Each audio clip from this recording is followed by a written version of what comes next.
எல்லாருக்கும் வணக்கம். Welcome to ருசியோ ருசி.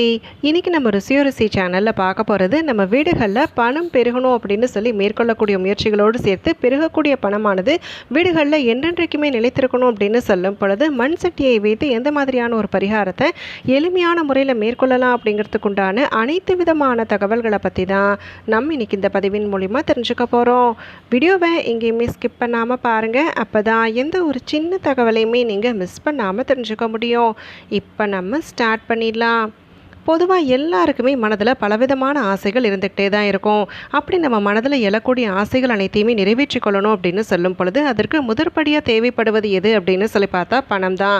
அப்படி அந்த பணத்தை நம்ம வீடுகளில் சம்பாதிக்கணும் அப்படின்னு சொல்லும் பொழுது அதற்குண்டான முயற்சிகளை மேற்கொண்டு சரிவர எல்லா விஷயங்களுமே செய்தாலுமே ஒரு சில நேரங்களில் ஈட்டக்கூடிய பணமானது நம்மளிடம் நிலைத்திருக்காமல் இருக்குது. அப்படி அந்த நிலையில்லாமல் இருக்கக்கூடிய பணத்தை நம்ம வீடுகளில் நிலைக்க செய்யணும் அப்படின்னு சொல்லும் பொழுதும் பணம் பெருகிக்கொண்டே இருக்கணும் அப்படின்னு சொல்லும் பொழுதும் இப்போ நான் சொல்லக்கூடிய பரிகாரம் கண்டிப்பாக கை கொடுக்கும். ஆண்கள் பெண்கள் யார் வேணாலுமே இந்த பரிகாரத்தை செய்து பலன் பெறலாம். பெண்களுக்கு மட்டுமே மாதவிடாய் பிரச்சனை ஏற்பட்டிருக்கக்கூடிய காலத்தில் கண்டிப்பாக இந்த பரிகாரத்தை செய்யக்கூடாது. தொடர்ந்து வரக்கூடிய நாட்களில் நான் குறிப்பிட்டிருக்கேன், அந்த நாட்களில் நீங்கள் செய்தாலே போதும், கண்டிப்பாக அதனால் மிகுதியான பலன்களானது கிடைக்கும். இந்த பரிகாரத்துக்கு நான் பதிவினுடைய தொடக்கத்தில் சொன்ன மாதிரி மண் சட்டி கண்டிப்பாக தேவை. பொதுவாக நம்ம வீடுகளில் மண் சட்டி அப்படின்னு சொல்லும் பொழுது உப்பு தீபத்துக்காக பெரிய அகல் வைத்திருப்போம் பார்த்தீங்களா, அதே முறையில் கூட நீங்கள் புதுசாக வாங்கி கூட பயன்படுத்திக்கலாம். உப்பு தீபம் ஏற்றுவதற்காக பயன்படுத்தக்கூடியதை கண்டிப்பாக இந்த பரிகாரத்துக்கு செய்யக்கூடாது, தனியாக நம்ம வைத்து தான் செய்யணும். அதனால் புதுசாக இப்போ நான் காமிச்சிருக்கிற மாதிரி மண் சட்டி ஒன்று வாங்கிக்கோங்க. இதுக்கு அடுத்ததாக இரண்டாவது தேவைப்படக்கூடியது சிறிய அளவு கண்ணாடி. இப்போ நம்ம ஏதாவது வரலட்சுமி விரத நோம்புக்கு போகிறோம் அப்படின்னு சொன்னாலோ, இல்லை சுமங்கலி பெண்கள் வீட்டுக்கு வர சொல்லி மஞ்சள் குங்குமம் தராங்க அப்படின்னு சொன்னாலும் ஒரு சிலர் பார்த்தீங்க அப்படின்னாக்கா கண்ணாடி வளையல் இந்த மாதிரி எல்லாமே வைத்து கொடுப்பாங்க. அப்படி அதில் இடம்பெறக்கூடிய சிறிய அளவு கண்ணாடி இருக்குது பார்த்தீங்களா, அது நமக்கு கட்டாயமாக தேவை. இது அடுத்தவர்கள் கொடுத்ததை பயன்படுத்தலாமா கூடாதாங்கிற சந்தேகம் எல்லாம் வேண்டாம். கண்ணாடியை பொறுத்த வரைக்கும் நீங்கள் தாராளமாக பயன்படுத்திக்கலாம். இதுக்கு அடுத்ததாக தேவைப்படக்கூடிய மூன்றாவது முக்கியமான பொருள் என்ன அப்படின்னு சொல்லி பார்த்தா மல்லிகை. மல்லிகை பொதுவாகவே பார்த்தீங்க அப்படின்னு சொன்னாலே மகாலட்சுமி தாயாருக்கும் சுக்கிர பகவானுக்கும் உகந்த மலர்களில் ஒன்றாக சொல்லப்படக்கூடிய ஒன்று. அதனால் கட்டாயமாக உதிரி மல்லிகை இருக்குது பார்த்தீங்களா, அதை கொஞ்சம் எடுத்துக்கோங்க. இதுக்கு அடுத்ததாக தேவைப்படக்கூடியது சில்லறை நாணயங்கள். நீங்கள் வீட்டில் வைத்திருக்கக்கூடிய சில்லறை நாணயங்களை எடுத்து இந்த பரிகாரத்துக்காக பயன்படுத்திக்கோங்க. சில்லறை நாணயங்கள் சற்று குறைவாக இருக்குது அப்படின்னு சொல்லும் பொழுது சேமிப்பு உண்டியலில் இருக்கக்கூடிய நாணயங்களை கூட எடுத்து நம்ம பரிகாரத்துக்கு பயன்படுத்திக்கலாம். அதுலேயும் குறைவாக இருக்குது அப்படின்னு சொல்லும் பொழுது ரூபாய் தாளை வெளியிடத்தில் கொடுத்து நீங்கள் சில்லறை நாணயங்களை மாற்றி கூட இந்த பரிகாரத்துக்கு செய்துக்கலாம். அடுத்ததாக ஐந்தாவது தேவைப்படக்கூடிய முக்கியமான பொருள் எது அப்படின்னு சொல்லி பார்த்தா பச்சை கற்பூரம். புதுசாக நீங்கள் வாங்கி பச்சை கற்பூரத்தை இந்த பரிகாரத்துக்காக பயன்படுத்துங்க. மொத்தம் நான் 5 பொருட்கள் சொல்லியிருக்கிறேன். இந்த 5ஐயுமே தயார்படுத்திக்கிட்டு எந்த குறித்த நேரத்தில் செய்யணும் அப்படின்னு கேட்டிங்கன்னா, ஒன்று வெள்ளிக்கிழமை நாட்களில் வரக்கூடிய பிரம்ம முகூர்த்த நேரத்தில் நீங்கள் செய்துக்கலாம். அதிகாலை 3:30 மணிலேருந்து 5:30 மணிக்குள்ளே நீங்கள் செய்து முடிச்சிருங்க. இல்லை இந்த நேரம் ஒத்து வரலை அப்படின்னு சொல்லும் பொழுது தொடர்ந்து வரக்கூடிய சுக்கிரஹோரை நேரம் இருக்குது பாருங்களா, காலையில் 6 to 7 அப்படின்னு சொல்லப்படக்கூடிய சுக்கிரஹோரை நேரத்தில் நீங்கள் செய்துக்கலாம். அப்படி இல்லைன்னா இரவு 8 to 9 அப்படின்னு சொல்லக்கூடிய சுக்கிரஹோரை நேரத்தில் செய்துக்கலாம். ஒருவேளை இந்த வெள்ளிக்கிழமை நாளே ஒத்து வர மாட்டேங்குது அப்படின்னு சொல்கிறவங்க வியாழக்கிழமை நாட்களில் வரக்கூடிய குபேர காலம் இருக்குது பாருங்கள், மாலை 5 to 8 அப்படி அந்த நேரத்தில் கூட இந்த பரிகாரத்தை செய்துக்கலாம். இப்படி இந்த பரிகாரத்துக்கு தேவைப்படக்கூடிய பொருட்கள் நேரம் எல்லாமே பார்த்தாச்சு. இப்போ பரிகாரம் எப்படி செய்யணும் அப்படின்னு கேட்டிங்கன்னா, பெண்கள் இப்படி யார் பரிகாரம் செய்தாலுமே இந்த பரிகாரத்துக்கு முன்னாடி நல்லா சுத்தபத்தமாக குளிச்சு முடிச்சிருங்க. பெண்கள் அப்படின்னு சொல்லும் பொழுது பட்டு ஆடை உடுத்தி நீங்கள் பரிகாரம் மேற்கொள்ளலாம். இல்லைனா புடவை அணிந்து நீங்கள் பரிகாரம் மேற்கொள்வது அப்படிங்கிறத செய்துக்கோங்க. கை நிறைய வளையல்கள், தலை நிறைய மல்லிகைப்பூ, நெற்றி நிறைய பொட்டு, இது எல்லாமே வைத்து பரிகாரம் மேற்கொள்வது அப்படிங்கிறது நமக்கு மகாலட்சுமி தாயாரினுடைய அருட்பார்வை நம்ம மேல்படுவதற்குண்டான வாய்ப்பை அதிகப்படியாக மேம்படுத்தி தரும். இதே மாதிரி தான் ஆண்களும் பார்த்தீங்க அப்படின்னாக்க பேண்ட் சட்டைக்கு பதிலாக வேஷ்டி அதுக்கப்புறம் சட்டை அணிந்து நீங்கள் பரிகாரம் மேற்கொள்வது அப்படிங்கிறத செய்துக்கோங்க. இப்படி இந்த பரிகாரத்துக்கு உங்களை நீங்கள் தயார்படுத்தினதுக்கு அப்புறமா நான் குறித்த நேரத்தில் சொல்லியிருக்கேன் பார்த்தீங்களா, அப்படி அந்த நேரத்தில் மண் சட்டி எடுத்துகிட்டு நல்லா சுத்தமான நீரில் கழுவுனதுக்கு அப்புறமா பன்னீரை லேசாக நீங்கள் ஒரு காட்டன் கிளாத்தை வச்சு உட்புறத்தில் மட்டும் பன்னீரை தொட்டு நீங்கள் உட்புறத்தில் மட்டும் நீங்கள் தடவி விடுவது அப்படிங்கிறத செய்துட்டு இந்த மண் சட்டி காய்ந்ததுக்கப்புறமா எடுத்து வைத்திருக்கக்கூடிய நாணயங்கள் இருக்குது பார்த்தீங்களா, அந்த நாணயத்தை நீங்கள் இந்த மண் சட்டியில் நிரப்புவது அப்படிங்கிறத செய்யணும். குறிப்பிட்டு ஏதாவது எண்ணிக்கை இருக்கா, நாணயத்தினுடைய எண்ணிக்கை இருக்கா அப்படின்னு சொல்லி கேட்டால் குறிப்பிட்டு எதுவும் கிடையாது. ஒற்றைப்படையில் வர மாதிரி நீங்கள் பார்த்துக்கலாம்.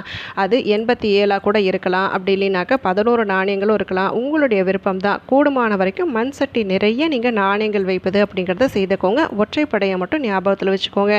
இப்படி இந்த நாணயங்கள் நிரப்புனதுக்கு அப்புறமா நம்ம எடுத்து வைத்திருக்கக்கூடிய கண்ணாடி இருக்குது பார்த்தீங்களா, அந்த கண்ணாடியை இப்போ நான் காமிச்சிருக்கக்கூடிய முறையில் வைப்பது அப்படிங்கிறத செய்யணும். அந்த கண்ணாடியில் நாணயங்கள் பிரதிபலிக்கணும். இதை மட்டும் நல்லா ஞாபகம் வைத்து செய்துக்கோங்க. இப்படி நம்ம மண் சட்டியை தயார்படுத்தினதுக்கு அப்புறமா அடுத்ததாக நம்ம எடுத்து வைத்திருக்கக்கூடிய பச்சை கற்பூரம் இருக்குது பாருங்க. அந்த பச்சை கற்பூரத்தில் நல்ல பெரிய துண்டாக இருக்கக்கூடியதாக ஒன்று எடுத்துக்கிட்டு அதை நீங்கள் இந்த நாணயங்களுக்கு மேலே வைப்பது அப்படிங்கிறத செய்யணும்.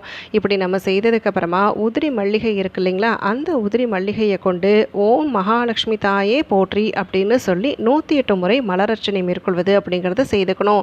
இது கூட நீங்கள் ஏலக்காய் சேர்த்து அர்ச்சிப்பது அப்படிங்கிறதும் செய்துக்கலாம். கிராம்பு கொண்டு அர்ச்சிப்பது அப்படிங்கிறத செய்துக்கலாம்.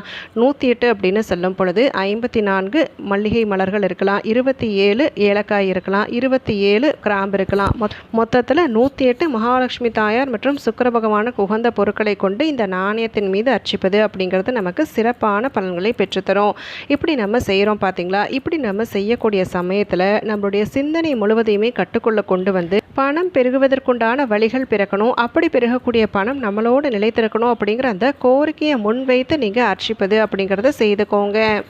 இப்படி நம்ம செய்ததுக்கு அப்புறமா அடுத்ததாக நம்ம செய்ய வேண்டிய இன்னொரு முக்கியமான விஷயம் பார்த்தீங்க அப்படின்னாக்கா, ஒருவேளை நீங்கள் ஏலக்காய் கிராம்பை பயன்படுத்தி அர்ச்சனை மேற்கொண்டீங்க அப்படின்னு சொன்னால் அந்த ஏலக்காய் மற்றும் கிராம்பை தொடுத்து மகாலட்சுமி தாயாருடைய படத்திற்கு அணிவிப்பது அப்படிங்கிறத செய்துக்கலாம்.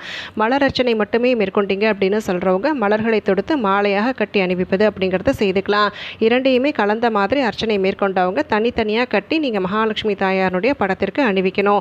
இப்படி நீங்கள் செய்ததுக்கு அப்புறமா அடுத்ததாக நம்ம வைத்திருக்கக்கூடிய மண் சட்டியில் இருக்கக்கூடிய நாணயம் மற்றும் பச்சை கற்பூரத்தை இதெல்லாம் என்ன செய்யணும் அப்படின்னு கேட்டிங்கன்னா, ஒரே ஒரு கைப்படி அளவு நாணயத்தை எடுத்துக்கோங்க.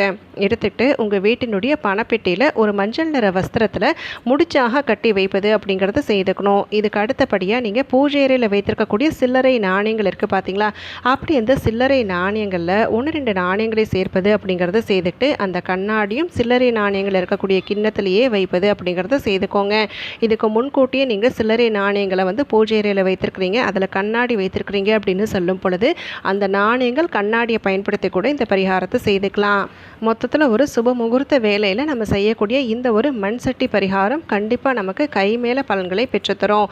இந்த நாணயத்தை நீங்கள் பயன்படுத்தும் பொழுது இப்போ ஒரு சில நேரங்களில் முக்கியமான ஆபரணங்கள் வாங்குறீங்க, இல்லை ஏதாவது ஒரு சில முக்கியமான செலவுகள் செய்ய போகிறீங்க அப்படின்னு சொல்லும் பொழுது 1-2 நாணயங்களை எடுத்து நீங்கள் சேர்க்கக்கூடிய பணத்தோடு சேர்த்து பயன்படுத்திக்கலாம். இல்லை முக்கியமான விசேஷங்களின் பொழுது வீட்டிலேயே ஒரு சுபகாரியம் நடக்குது அப்படின்னு சொல்லும் பொழுது வெற்றிலை பாக்கு இதெல்லாம் வைக்கக்கூடிய இடத்துல ₹1 நாணயத்தை வைப்பது அப்படிங்கிறத செய்துக்கலாம். மொத்தத்தில் நமக்கு அபாரமான பலன்களை பெற்றுத்தரக்கூடிய சக்தி வாய்ந்த நாணயங்களை பார்க்கப்படுது அப்படிங்கிறதால நல்ல காரியங்களுக்கு இதை பயன்படுத்திக்கோங்க. இப்போ நம்ம இந்த பதிவின் மூலயமா நம்ம வீடுகளில் பணம் பெருகணும், பெருகக்கூடிய பணம் நம்மளோட நிலைத்திருக்கணும் அப்படின்னு சொல்லும் பொழுது மண் சட்டி வைத்து எந்த ஒரு பரிகாரத்தை எளிமையான முறையில் மேற்கொள்ளலாம். இப்படி இந்த பரிகாரம் செய்யும் பொழுது கடைபிடிக்க வேண்டியது என்னங்கிறதுக்குண்டான அனைத்து விதமான தகவல்கள் எல்லாமே தெரிஞ்சுக்கிட்டோம். இப்படி இந்த பதிவின் மூலமா நீங்கள் தெரிஞ்சுக்கிட்ட விஷயங்கள் அனைத்தையுமே முறையாக கடைபிடித்து அனைத்து விதமான நற்பலன்களையும் பெற்று சிறப்பான வாழ்க்கையை வாழணும்னு சொல்லி நானும் உங்களுக்காக மனதார வேண்டிக்கிறேன். இந்த பதிவை நான் இதோடு இங்கே நிறைவு செய்கிறேங்க. நன்றி, வணக்கம்.